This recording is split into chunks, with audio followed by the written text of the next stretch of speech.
এই প্রাসাদ সম্পর্কে খ্যাতিমান সাহিত্যিক হুমায়ুন আজাদ বলেছিলেন, বিলের ধারে প্যারিস শহর। কিন্তু আজ দেখুন, চারপাশে কি নীরবতা, ভাঙা দেয়াল, পুরনো স্তম্ভ আর সময়ের ক্ষতচিহ্ন যেন সাক্ষ্য দিচ্ছে এক হারিয়ে যাওয়া গৌরবের।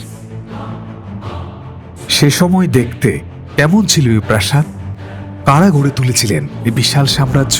আর কেনই বা ইতিহাসের পাতায় সীমাবদ্ধ হয়ে গেছে ভাগ্যকুলের জমিদারদের সেই ঐশ্বর্য? এসব প্রশ্নের উত্তর খুঁজতে আজ আমি এসেছি মুন্সিগঞ্জ জেলার শ্রীনগর উপজেলার আড়িয়াল বিলের তীরে অবস্থিত ভাগ্যকুল জমিদার বাড়িতে।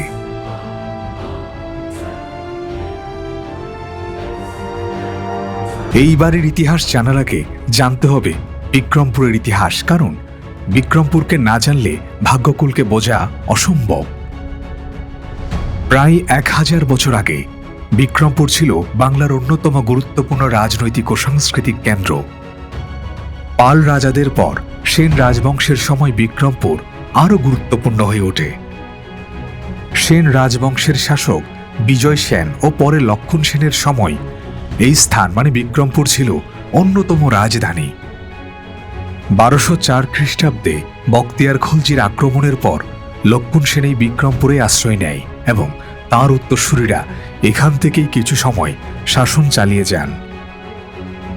শুধু রাজনীতি নয়, জ্ঞান চর্চার ক্ষেত্রেও বিক্রমপুরের খ্যাতি ছিল সুদূর প্রসারী।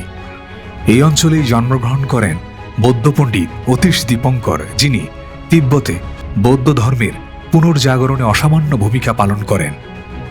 শত শত বছর ধরে বিক্রমপুর ছিল শিক্ষা, সংস্কৃতি ও বাণিজ্যের এক সমৃদ্ধ জনপদ। মোঘল আমলে সম্রাট আকবর যখন প্রশাসনিক সংস্কার করেন, তখন বিক্রমপুর একটা গুরুত্বপূর্ণ পরগনায় পরিণত হয়। পরে নবাব মুর্শিদ কুলি খানের আমলে এই অঞ্চল কয়েকটি তালুতে বিভক্ত হয়, যার একটি ছিল ভাগ্যকুল। ধীরে ধীরে ভাগ্যকুল একটা সমৃদ্ধ বাণিজ্য কেন্দ্রে পরিণত হয়। এই ভাগ্যকুলেই উত্থান ঘটে রায় পরিবারের। 18 শতকের প্রথম দিকে লবণের ব্যবসাকে কেন্দ্র করে এই পরিবারের আর্থিক ভিত্তি গড়ে ওঠে। এরপর ধীরে ধীরে তারা জমিদারি ক্রয় করতে শুরু করে। অল্প কয়েক দশকের মধ্যেই শুধু বিক্রমপুর নয়, অবিভক্ত বাংলার বিভিন্ন অঞ্চলে তাদের জমিদারি বিস্তৃত হয়। একই সঙ্গে তারা নদীপথের বাণিজ্য, শিল্প এবং নৌপথের ব্যবসায় নিজেদের প্রতিষ্ঠিত করে। এই পরিবারের সদস্য রাজা সীতানাথ রায়। তার সময়ে পদ্মা নদীর ভয়াবহ ভাঙনে পরিবারের বহু জমিদারি নদী গর্ভে বিলীন হয়ে যায়, কিন্তু সেই বিপর্যয় তাদের থামাতে পারেনি, বরং নতুন করে ইতিহাস রচনা করেন তার পুত্র জমিদার যদুনাথ রায়। বিংশ শতাব্দীর একেবারে শুরুতে আড়িয়াল বিলের মনোরম তীরে তিনি নির্মাণ করেন এক অনন্য প্রাসাদ। শুধু একটি বাড়ি নয়, একই ধাঁচে নির্মিত হয় দুটি ত্রিতল অট্টালিকা।